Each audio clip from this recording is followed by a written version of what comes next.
Alors pas forcément. Typiquement quand vous rechargez sur autoroute, vous avez de plus en plus de superchargeurs qui vous permettent de récupérer 80% d'autonomie entre 20 et 30 minutes. Et quand vous rechargez à domicile, c'est pas forcément important parce que généralement vous bénéficiez de plusieurs heures pour pouvoir recharger votre véhicule. Donc finalement ça va pas impacter votre confort au quotidien. Et si jamais vous voulez recharger plus vite quand vous êtes à domicile, pensez à installer une borne.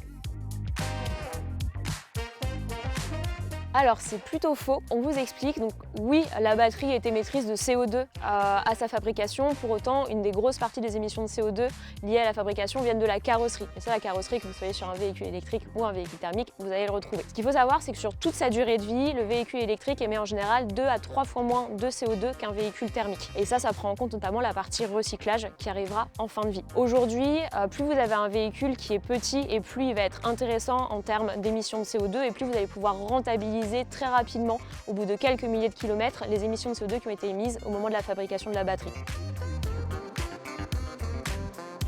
Alors globalement c'est plutôt faux. Aujourd'hui vous avez de plus en plus de superchargeurs qui sont installés sur autoroute en France et qui vous permettent de recharger ultra rapidement. Vous avez aussi de plus en plus de modèles récents de véhicules électriques qui disposent d'une forte autonomie, 300, 500, 600 km et qui vous permettent de faire très facilement un Paris-Lyon par exemple en anticipant les pauses pour recharger votre véhicule électrique. Et vous avez également des applications typiquement comme Electroverse qui permettent de localiser les 150 000 bornes publiques qui sont installées en France. Et grâce à Electroverse, recharger devient un jeu d'enfant.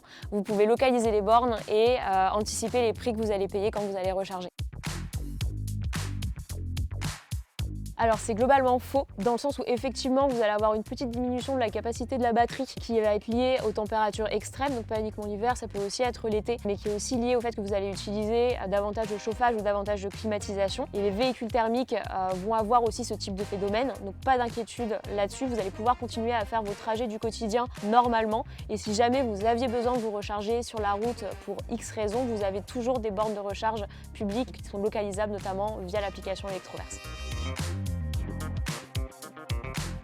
Ce qu'il faut savoir, c'est que les batteries de base, elles sont garanties 8 ans auprès des constructeurs. Donc si jamais vous avez un problème avant ces 8 ans, en fait, elle va être remplacée gratuitement par le constructeur. Et surtout, vous avez des études récentes qui montrent que la batterie, même à 10 ans et plus, elle conserve une autonomie qui va au-delà de 80%, voire même parfois 85-90%. Donc là-dessus, il faut être plutôt serein.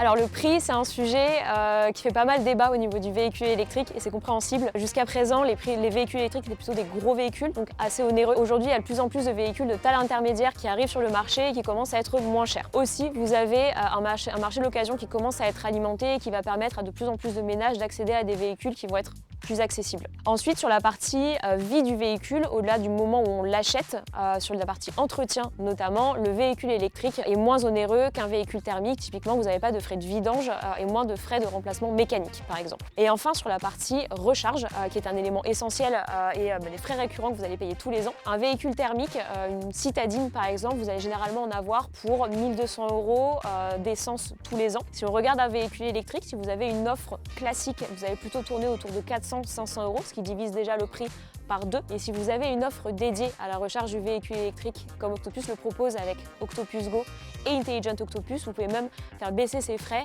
autour de 200-300 € versus les 1 200 € que vous auriez payé à l'année avec un véhicule thermique. Donc c'est vraiment intéressant, et notamment si vous avez une offre dédiée à la recharge de votre véhicule électrique.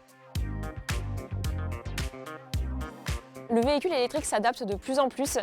C'est vrai qu'au départ, s'agissant d'une nouveauté, ça s'adressait plutôt à des personnes technophiles. Pour autant, c'est de plus en plus répandu et ça s'adresse à de plus en plus de monde, que ce soit des familles avec des tailles de véhicules aussi qui évoluent, qui vont devenir plus petits, qui vont être plus confortables pour s'adapter aux différents usages. Vous avez aussi pas mal d'aides qui sont mises en place pour pouvoir aider les gens à acquérir un véhicule électrique, que ce soit le bonus écologique, la location longue durée ou le leasing social pour les ménages précaires par exemple. Et vous avez aussi de plus en plus d'infrastructures qui sont mises en place pour accompagner les gens dans ce changement d'habitude et cette nouveauté pour pouvoir se recharger n'importe où, que ce soit à domicile ou en voirie, et qui deviennent en fait un véhicule pour tout le monde et le véhicule de demain pour tout le monde.